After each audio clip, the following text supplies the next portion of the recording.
못하면 역사도 알 수 없다. 이야기로 만나는 토크멘터리 전쟁사. 지난주요, 이 십자군 전쟁을 시작으로 예루살렘 정복까지 했거든요. 그 이후부터 오늘 또 시작이 됩니다. 약 200여 년간 지속된 역사상 최장의 전쟁. 성지를 두고 이어지는 십자군 전쟁 그 두 번째 시간. 유명한 말이 있죠. 네. 전쟁이 끝나면 정치가 시작된다. 자, 이제 통치를 해야 되지 않겠습니까? 네. 어떻게 통치를 시작합니까? 이 원래 십자군이 올 때 비잔틴 제국은 자기들이 용병을 모집한 거기 때문에 막 오니까 문제가 생긴 거예요. 그래서 충성서약을 요구를 해요. 이젠 내가 여기 왔으니까 주인이다. 그리고 건너가라.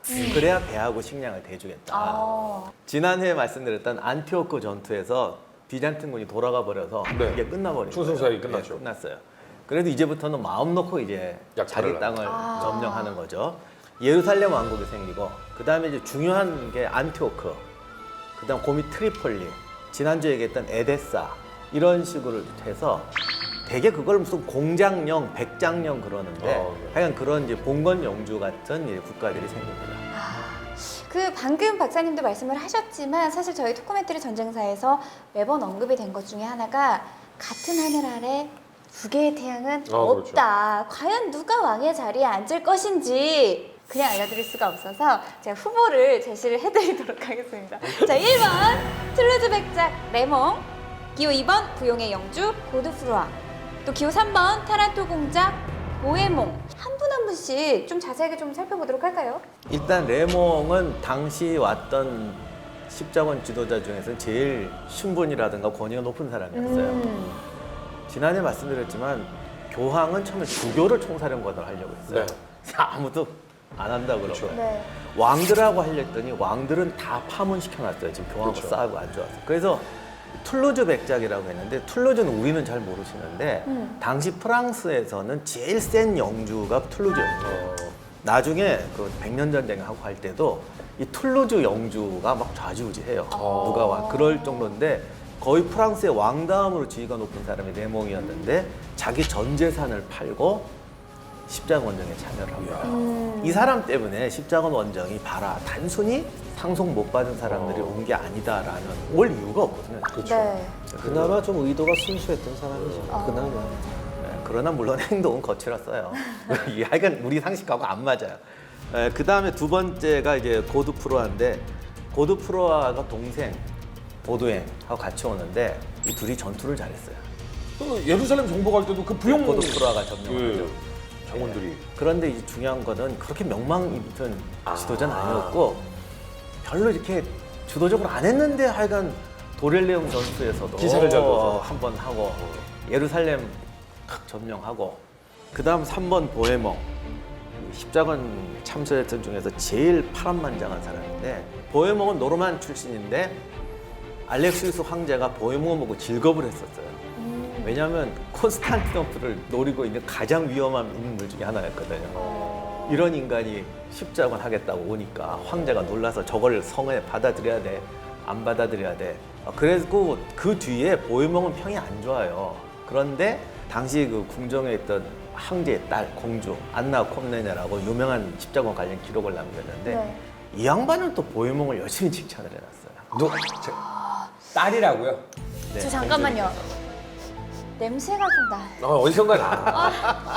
자, 냄새가 지금 나. 숫하게 30회 넘게 토크멘터리 전쟁사 했는데요. 이거 나쁜 남자 냄새예요. 여자들은 이렇게 파란만장한 인생을 사는 나쁜 남자를 묘하게 매력을 느끼거든요. 그래서 저희가 이번 인물탐구에서는 보헤몽에 대해서 자세하게 살펴보도록 하겠습니다. 1차 십자군 원정 성공에 기여하고도 많은 이들에게 원성을 샀던 나쁜 남자 보헤몽. 도대체 어떤 남자길래 그렇게 냄새를 풀풀 풍기면서 공주에게 극찬을 받았는지 목격담 어땠습니까? 이런 말 합니다. 이 여자가. 보헤몽의 외모는 그리스인과 야만족을 합쳐 당시 로마 세계 어디에서도 볼 수 없을 만큼 뛰어났다. 키는 가장 키가 큰 사람보다 머리가 하나 더 높았고 와. 두 팔은 억세 보였다. 머리털은 밝은 갈색이었으며 다른 야만들처럼 어깨까지 내려올 만큼 길지 않고 귀 부분까지만 내려왔다. 이게 별로였네. 장발은 인기가 없네 옛날부터. 진짜 별로였네. 두 분 왜 이렇게 말씀 많으세요? 저는 지금 읽으니까 짜증이 나요. 좋은데요, 왜? 그 그는 매력적인 인물이었으나 그의 매력은 인격 전체에서 우러나오는 불안감으로 인해 빛이 발했다. 그러니까 다 칭찬해놓고 네. 마지막에 불안감이 좀 있어서 인격이 조금 바래 보였다. 그래서 내가 안아줄 수 있었다. 모성애를 자극한달까요? 키는 머리 하나가 더 크고 허리는 늘씬하고 팔은 우락부락하고. 야, 아 근데 그거는 저 지현 씨 말 맞아요. 그죠? 왜냐하면 이 인격에서 나오는 불안감이라는 거는 본인이 그렇게 느꼈다는 게 아니라 비잔틴의 숙적이니까.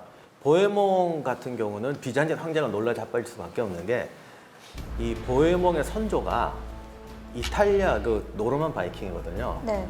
이탈리아에 왔다가 롬바르디 쪽이 보더니 용병으로 고용을 해요. 그랬더니 고향에다 전보를 치는 거예요. 야, 따뜻하고 살기 좋은 동네에서 우리를 부른다. 넘어와. 그랬더니 노르만 애들이 대거 들어와서 용병으로 있다가 그 다음 동식 정권을 잡아버립니다. 그래서 보헤몽의 아버지가 남이탈리아하고 시칠리아까지 정복해버려요. 그래서 이탈리아 최고의 이 세력이 되는 거예요, 갑자기. 그래서 처음에는 시칠리아 정복한 다음에 보헤몽 아버지가 보헤몽을 데리고 이제 비잔틴 황제가 돼야겠다 해서 지금의 당신 일리리아라고 그러는데 지금 알바니아, 크로아티아 거기를 침공을 합니다. 그래서 거기서 지금 우리가 말하는 비잔틴의 알렉시우스 황제, 그 공주의 아버지가 네. 직접 전투에 참전을 해요. 오. 이게 싸워요. 근데 여기서 또 재미난 게 보헤몽 집안의 군대는 노르만족이에요. 엄청 네. 세죠. 당시 비잔틴 군에는 다 용병이잖아요. 그렇죠. 누구냐면은 정보강 윌리엄 때문에 망했던 앵글로 섹슨족들. 이 사람들이 비잔틴에 와서 용병이 돼요. 그럼 바이킹 대 바이킹이 붙은 거예요? 바이킹 대 바이킹이라고 할 수 있고 헤이스팅스에서 싸웠던 노르만과 앵글로 섹슨족이 다시 붙는 거죠. 아, 그 영국 왕조를 차지하기 위해서 붙었던 예. 그들이. 그래서 패배했던 앵글로 섹슨족들이 화가 나서 고향을 떠나 또 비잔틴으로 왔어요. 애들이 여기서 만난 거야.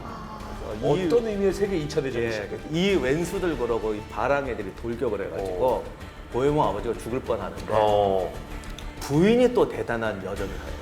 부인이 창을 들고 직접 군대를 지휘해 싸워가지고 하여간 그 정도로 치고받아서 당시 비잔틴이 가장 위험했던 적이 바로 이 보헤몽 집안입니다.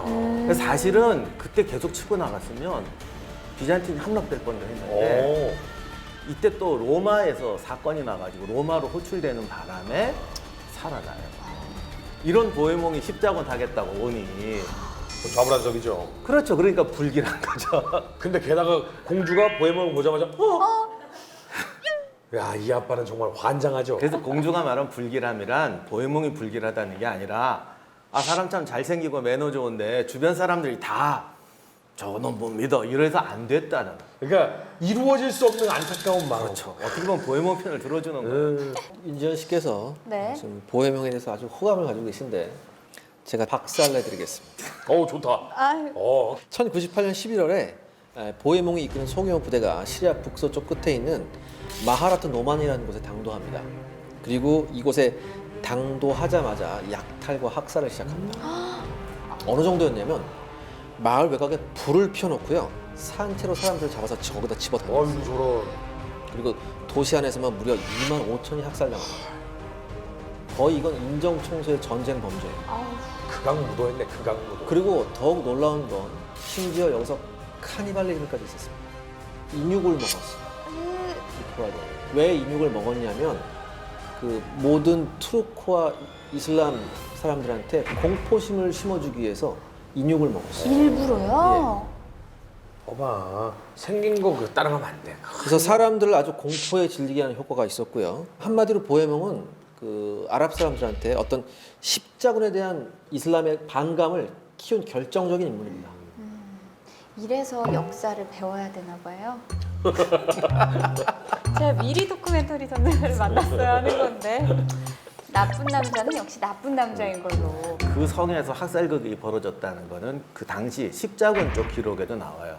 교황한테도 보고를 해요. 근데 잘했다고 보고하지 않고 이런 불행한 사건이 있었다. 있었습니다. 그러니까 그 사람들도 그걸 정당화하진 않아요. 네. 그런데 당시 여러 가지 있는데 일단 안티오크 전투 끝나고 나서 어마어마하게 굶주렸고 일단 어느 도시 하나든 털어서 빨리 이거 저기 네. 보급 확보해야 된다라는 설이 있었다라 뭐 해다 이런 일이 벌어졌다 하는데 잘했다는 건 결코 아니지만 중세전쟁에서 공식이 하나가 있는데 정복을 할 때 보급품을 조달한다거나 어쨌든 먹고 살기 위해서 약탈을 아예 목적인 경우가 있습니다. 근데 네. 이게 종교나 인종을 떠나서 정복하러 와서 쓸고 가는 건데 우리 몽골군도 그랬고 사실 이슬람도 마찬가지인데 쓸고 지나갈 때는 인정사정 없이 털어요. 그러다 보면 반항하고 하는 거 없이 살해를 하고 그 다음에 그 어느 역사가분이 이런 말을 했어요.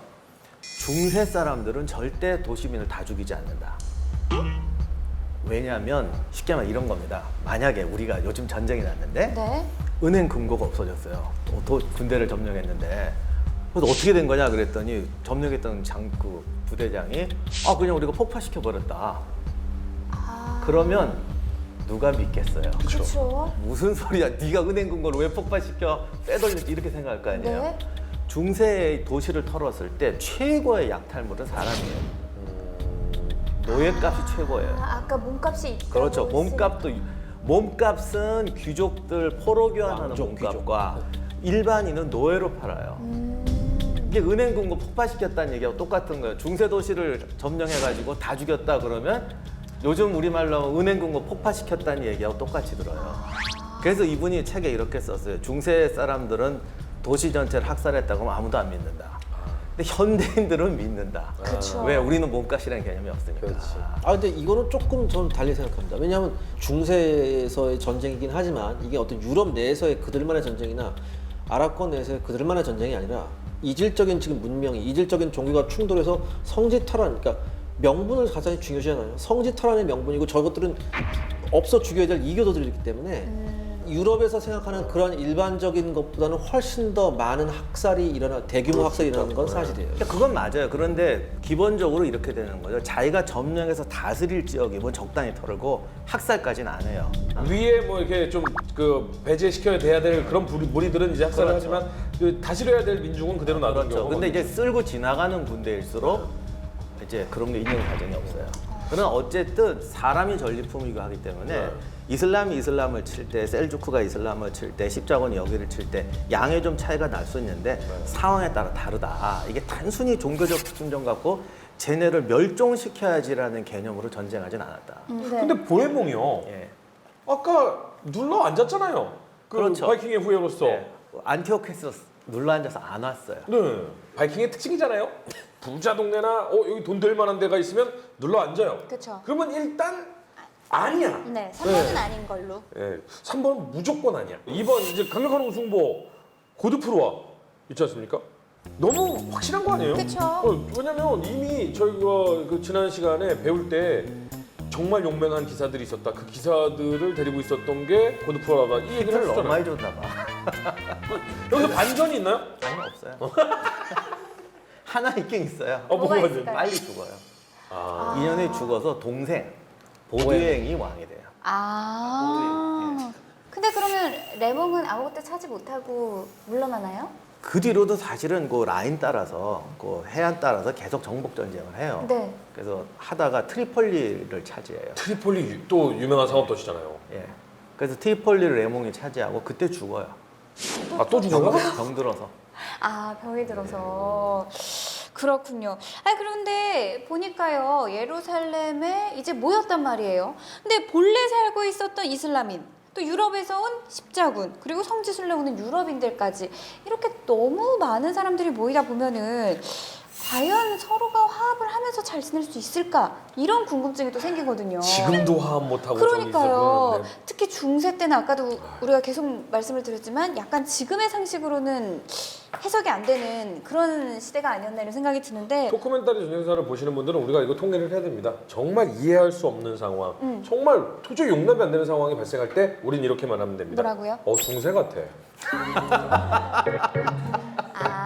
이제 뭔가 이렇게 술자리나 모임에서 그런 얘기하면 또 도큐멘터리 이러면서 커밍아웃을 하게. 참 좋은 말이네. 중세 같아. 중세 같아. 중세 같아. 중세 같아. 그러네요. 그나저나 그 사람들이 잘 화합해서 지내나요? 예루살렘 점령할 때 학살극은 이제 워낙 소문이 나서 네. 그 성전에 뭐 발목까지 피가 고일 정도로 엄청나게 죽였다. 또 이 사람들은 또 유대인들도 싫어하잖아요. 그렇죠. 유대인들은 유대인 회당에 모아서 불질러서 다 죽이고 아이고야.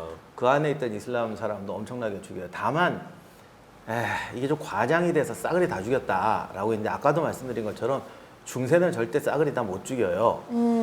그래서 그건 좀 과장이라는 설도 있는데 그러니까 한마디로 화폐 더미를 그냥 불에 태웠다라는 말하고 똑같다라는. 다만 학살이 그 뒤로도 십자군들도 기억할 정도로 대규모 학살이었던 건 확실합니다. 제가 여기서 간단하게 1차 원정 전쟁이 끝난 이후에 과정을 한번 설명해 드릴게요. 네. 그 이후의 상황을. 네. 그러니까 이슬람으로서는 참을 수가 없었던 게 자신들이 정말 성스러운 성지라고 생각했던 곳 두 곳이 기독교도들에 의해서 완전히 뭐 유린됩니다. 예를 들어서 알 아크사 사원이 있어요. 유명한 이슬람 사원인데 여기가 마구간으로 사용됩니다. 아니 꼭 그렇게 안 해도 될 걸 꼭 그렇게 적을 만들어. 그 다음에 마호멧이 승천한 곳에 네. 모든 이슬람 사원을 파괴하고 거기다 교회를 세워요.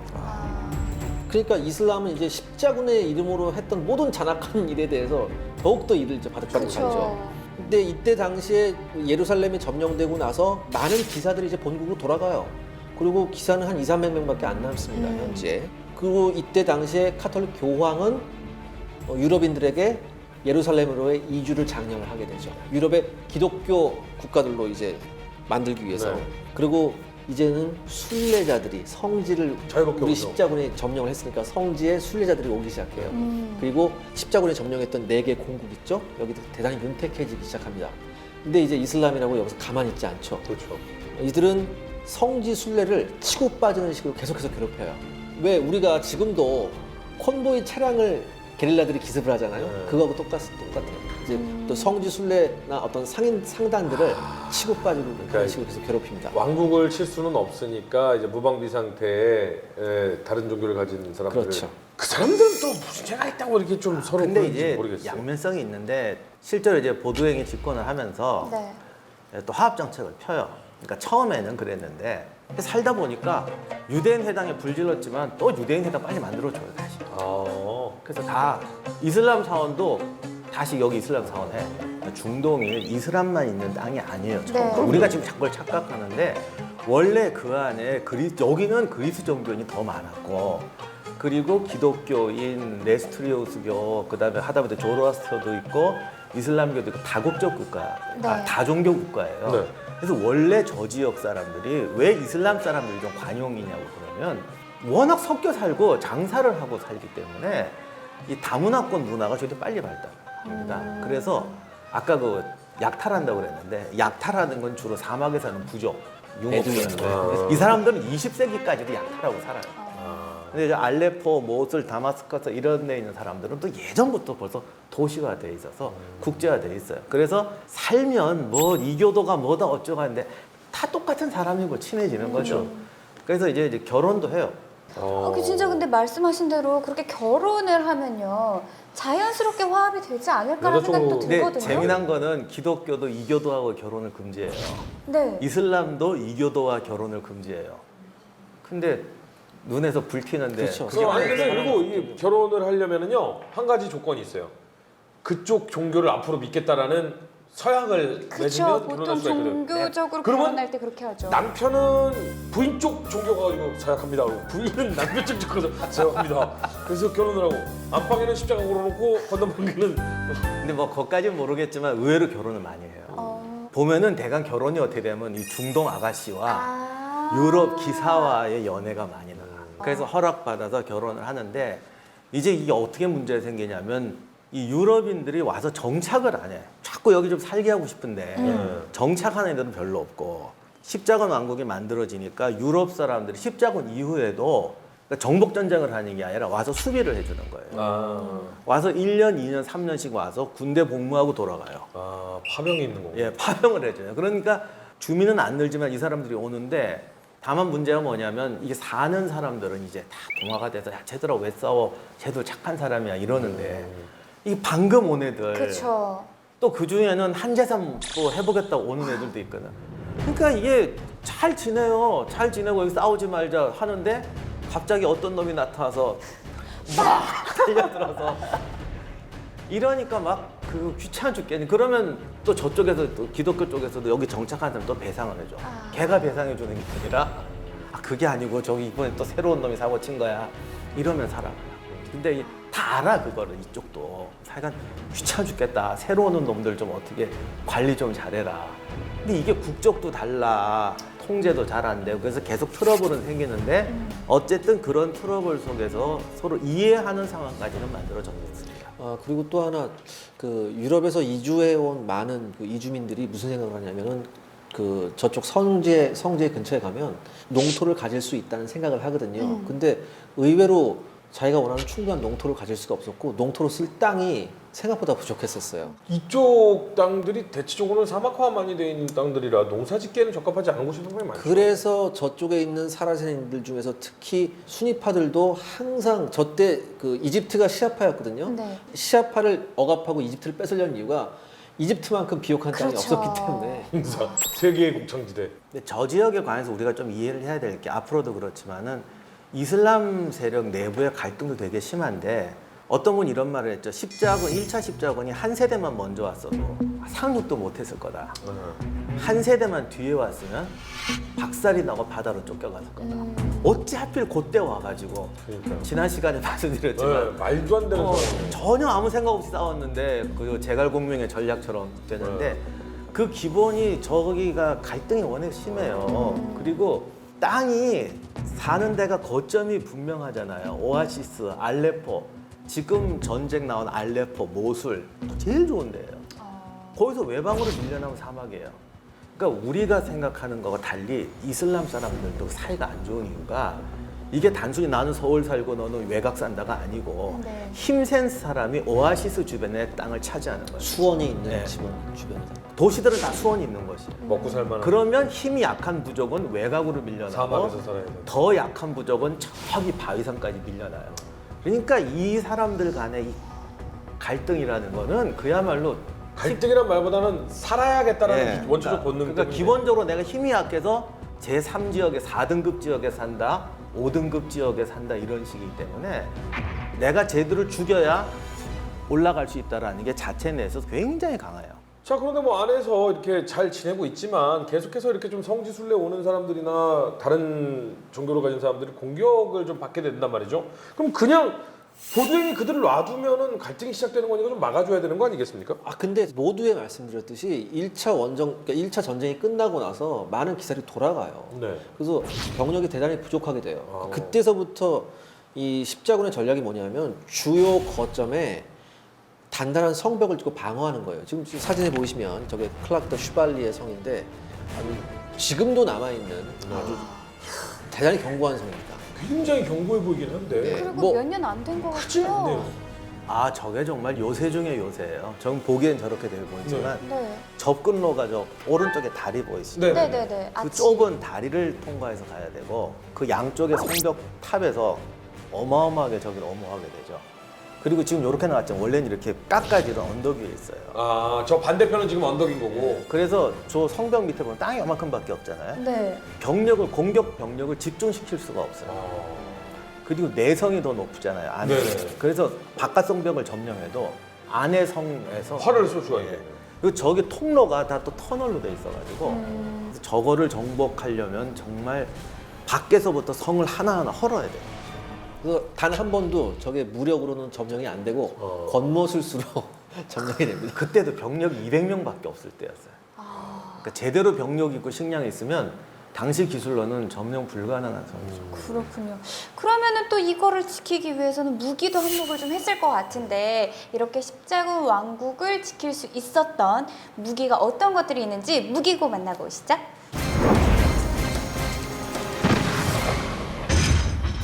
무기고에 오신 걸 환영합니다. 십자군과 이슬람 군대의 무기의 차이를 먼저 한번 알아볼까요? 아직은 냉병기가 주력 무기였던 시대에는 기병이 항상 결정적인 역할을 해왔습니다. 하지만 십자군 전쟁에서 양측의 기병 운용은 차이점이 많았습니다. 먼저 십자군은 확실히 중기병을 주로 운영했습니다. 이들은 자신뿐만 아니라 말에게도 갑옷을 입혔습니다. 완전한 중기병이었죠. 또한 랜스라는 길고 무거운 창을 썼는데요. 마치 탱크처럼 돌진해서 충격으로 적을 격파하는 전술을 썼습니다.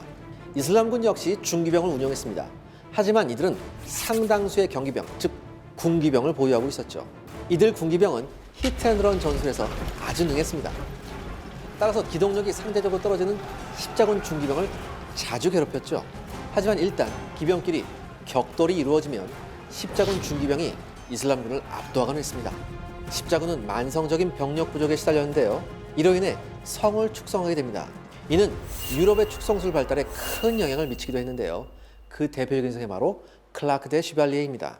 보기 드물게 현재까지 보존되어 있는 십자군 성이죠.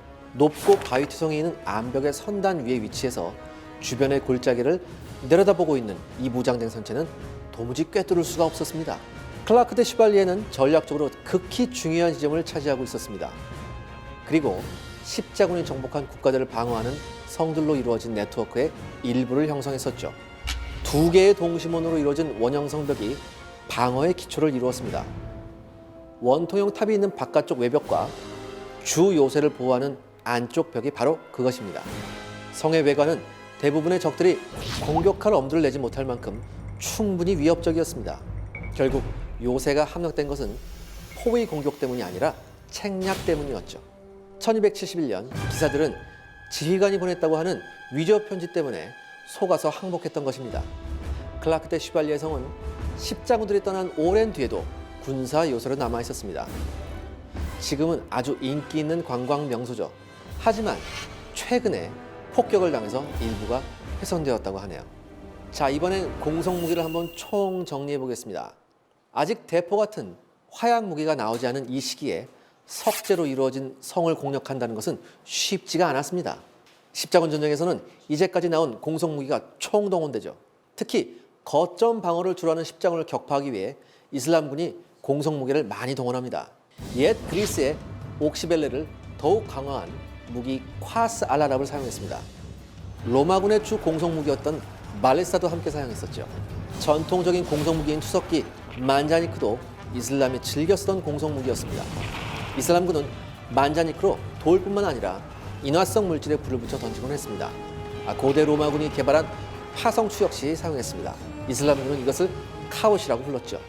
하지만 뭐니뭐니 해도 공성무기의 끝판왕은 공성탑 헬레폴리스였습니다. 높이는 30m가 넘었고 각 층에 투석기 등이 배치되어 있었죠. 꼭대기 층에는 궁병이 배치되어 화살을 비처럼 쏟아냈습니다. 심지어 각 층에는 소화형 설비까지 갖춰져 있었죠. 자, 이러한 무기들로 치열한 공방을 벌인 십자군과 이슬람 군대. 공전이 이루어지기도 했지만 예루살렘을 빼앗긴 이슬람 세력의 반격 또한 더욱 심해집니다. 그 치열한 전투 속으로 다시 한번 떠나보시죠. 이 무기고에서 만나지 못했던 특별한 무기가 또 등장을 합니다. 이 성지순례에 오는 사람들을 좀 보호해주는 그야말로 특별한 보디가드 같은 역할을 하는 단체? 사람들이 있었다면서요. 딱 봐도 누가 봐도 어우 막 성스러워요. 너무 정스러워. 든든해요, 든든해. 저 다스베이더처럼 보이는 기사단이 오히려 성요한 기사단이라고. 아 성유한 네, 기사다. 병원 기사단, 구호 기사단이라고 하죠. 저분들은 그래도 평이 좋아요. 왜냐하면 자꾸 야전병원만 아무래도 적십자 활동 비슷한 걸 했고 나중에 가면 아군 적군 가리지 않고 다 이렇게 치료하고. 왼쪽에 있는 사람이 템플 기사단인데 이제 이 나라가 국적이 없잖아요 지금. 네. 그리고 계속 의용군이 계속 와서 이걸 하니까 결국 상비군이 없어요. 네.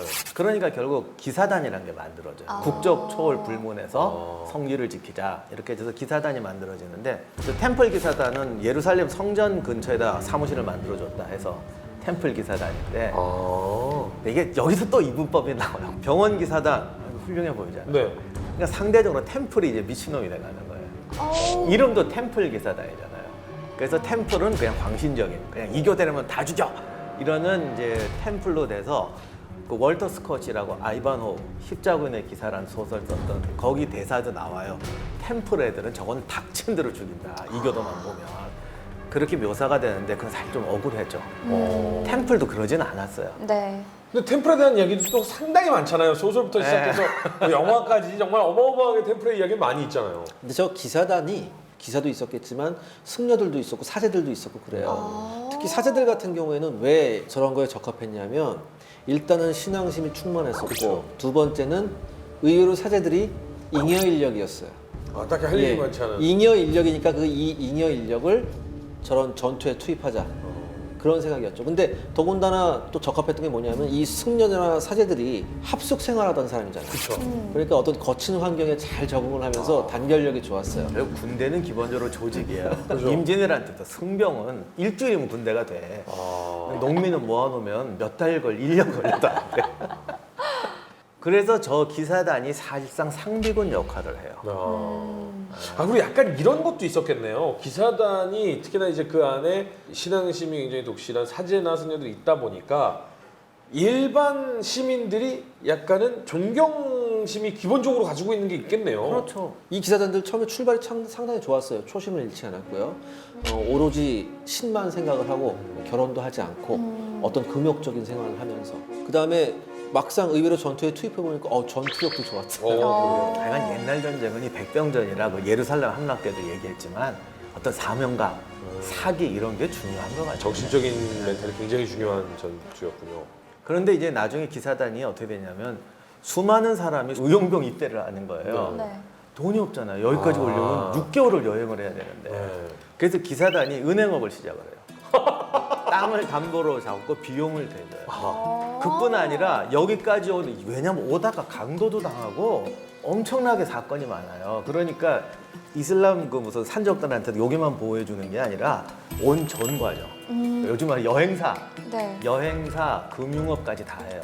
이때부터 초심을 잃어버리고 탐욕이 들었었죠. 오로지 10만을 향했던 그 전 기사단의 시작이 탐욕으로 바뀌어가는데 근데 이제 이들이 계속 초심을 잃은 결과 말로가 정말 비참해요.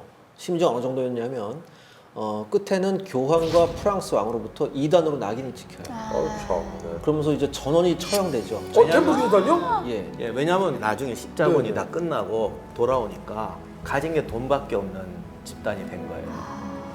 사설 군사 세력처럼 된 거죠. 그러니까 왕들 눈에는 없애버려야지. 템플 기사단 같은 건 처참하게 그러니까요. 전원 사례가 처형당했다는 거. 고문하다가 화형시키는데 그 단장이 화형을 당하면서 계속 이렇게 소리치며 죽었대. 나는 무죄다. 나는 결백하다. 그래서 오히려 또 그런 신화처럼 이야기가 남아 있는지도 모르겠는데 일단은 뭐 기사단의 문제도 있고 여러 가지 뭐 이 사건 사고들이 있지만 기본적으로 예루살렘을 십자군 원정으로서 차지하게 됨으로써 그곳은 이 상업이라든가 여러 가지 무역의 중심지가 된 거는 확실한 거죠. 어떤 분이 또 책에 쓰시기를 네. 네. 십자군 전쟁으로 제일 덕본 사람은 누구냐? 이탈리아 상인들이다. 또 베네치아에서도 일로 나폴리가 와서 또 그 자리 잡나요? 아니요. 그러면요? 십자군 누가 다 나는 이탈리아 상인들이 다 날라줘요. 비잔틴은 이제 꼴도 보기 싫은 거야. 쟤들은 제발 오지도 말고 없던 일로 하자. 그런데 저 해안가를 따라서 십자가 왕국이 생겼잖아요. 내륙으로는 못 들어가거든요. 네. 저게 다 우리가 지금까지 말했던 모든 시대의 최고의 무역항들이에요. 그리스 로마 시대부터 저기였잖아요. 그렇죠. 페니키아. 네. 저기를 누가 다 날라주게요? 다 이탈리아 상인들이 날라줘요.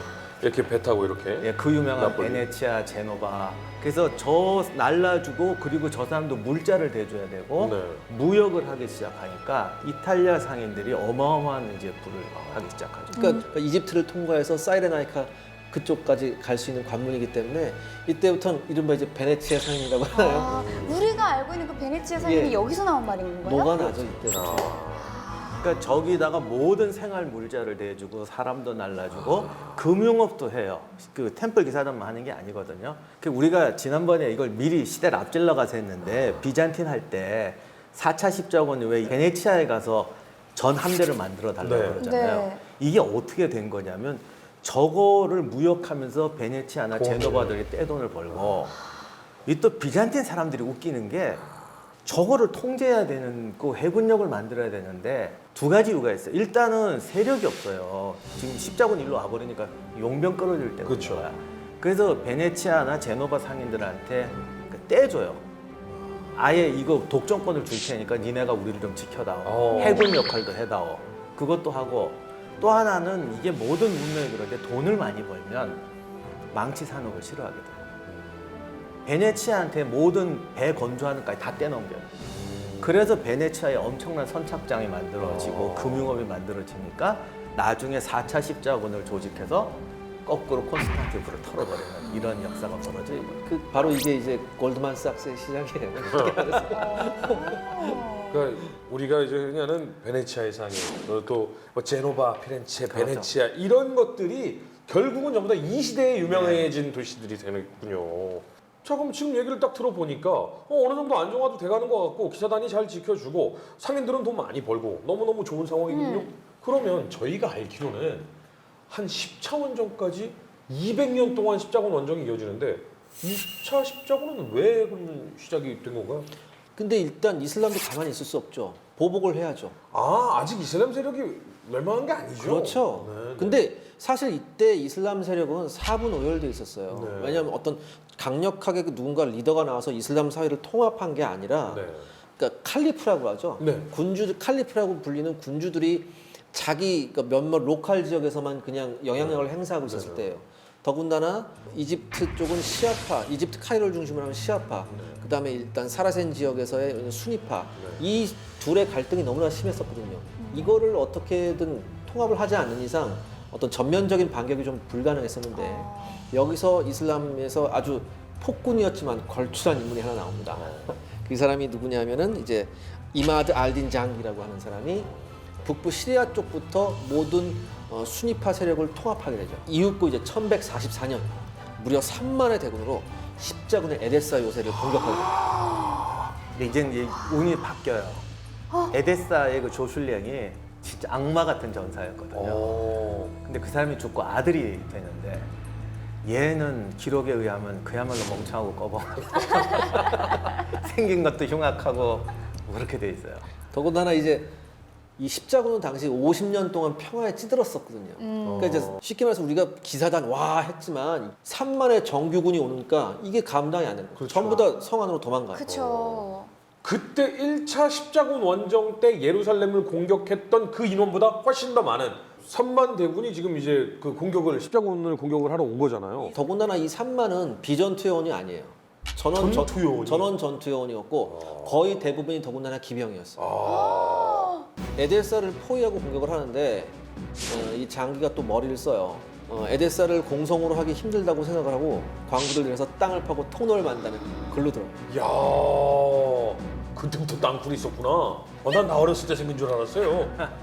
북쪽에서부터. 그리고 이때 장기가 들어가서 십자군 못지않은 학살을 합니다. 왜? 이슬람 율법이 있죠. 이에는 이, 눈에는 눈. 그리고 이 장기의 이 에데사 함락이 전 이슬람 사회를 동요시켜요. 왜? 첫 번째 지하드의 성공이었거든요. 이때부터 그러니까 지하드라는 말은 그 전부터 나는데 이때 본격적으로 장기가 지하들의 깃발을 들어요. 성전의 깃발을 들고 그리고 첫 번째 전투에서 에데사라는 요새를 함락하면서 기독교 세력을 일수하고 승리를 했거든요. 이거를 계기로 전 이슬람 사회가 통합의 조짐을 보이기 시작합니다. 이때부터가 그야말로 이쪽에서 우린 성전이다, 그러니까 이쪽에서도 우린 성전이다가 시작이 된 시발점이네요. 아무튼 장기는 근데 어이없게도 첫 번째 지하들을 성공했음에도 불구하고 노예한테 암살당해요. 노예한테요? 왜냐하면 성격이 포악해서 노예가 무슨 실수를 저질렀는데 너무 그거- 내가 내일 너 죽일 거라고 자거든요. 노예가 전에. 이럴 바엔 비슷한 얘가 있죠. 장비도 있죠. 장비도. 그러니까 너무 뻔하게 여기 있는데 내가 분명히 얘기하는데 너 분명히 내일 죽여. 너 여기서 무릎 꿇고 있어. 그리고 자. 안 돼. 그러니까 상상도 못 하는 거죠. 거기 중세라서 그래요. 중세니까. 중세라서 그래요. 네, 중세니까. 그리고 이 장기의 아들이 누르알딘이라고 또한 이슬람 세계에서 대단히 유력한 인물이었고 또 한 명이 여기서 있죠. 이제 우리가 잘 아는 살라딘? 쌀라비 여기서 나와요? 살라딘이라고 하시면 안 돼요. 네. 그 우리 아랍 특유의 그 가래 끓는 발음을 하셔야죠. 살라딘? 살라딘. 뭐 이런 거. 살라딘. 정말 중세 같네. 아 진짜 좋네. 근데 살라딘이 나왔다라는 말은 이제 또 유럽에서도 걸출한 영웅이 등장을 한다는 거고 이거 정말 재미있는 이제 이야기가 시작이 되네요. 맞습니다. 지금 이야기가 나온 이 전설의 인물 살라딘과 또 영화 킹덤 오브 헤븐이 기다리고 있는 2차 십자군 전쟁에 대해서 이어갈 텐데요. 그 전에 다음 시간에는 이 3.1절을 맞이해서 우리나라뿐만 아니라 세계의 독립전쟁에 대해서 한번 짚고 넘어가도록 하겠습니다. 다음 주도 알찬 전쟁사로 다시 찾아오겠습니다. 고맙습니다. 다음 이야기. 3.1절 특집. 일제강점기 나라를 되찾기 위해 목숨 바쳐 투쟁했던 우리의 독립운동가들. 독립전쟁 첫 번째, 한국의 독립전쟁을 만나본다. 사상, 정말 생각. 너희 민족은 이렇게 살아와서 일본에 점령당한 것이다. 1919년에 3월 1일 일제로서는 상상도 할 수 없는 정도의 규모의 일단 민중 봉기자 독립운동이었죠. 간도에 들어가서 한국인 정착촌을 만들자. 독립군을 양성하기 위한 학교였어요. 국책 사업을 하면 10년, 20년 어디 지원금이 오잖아요.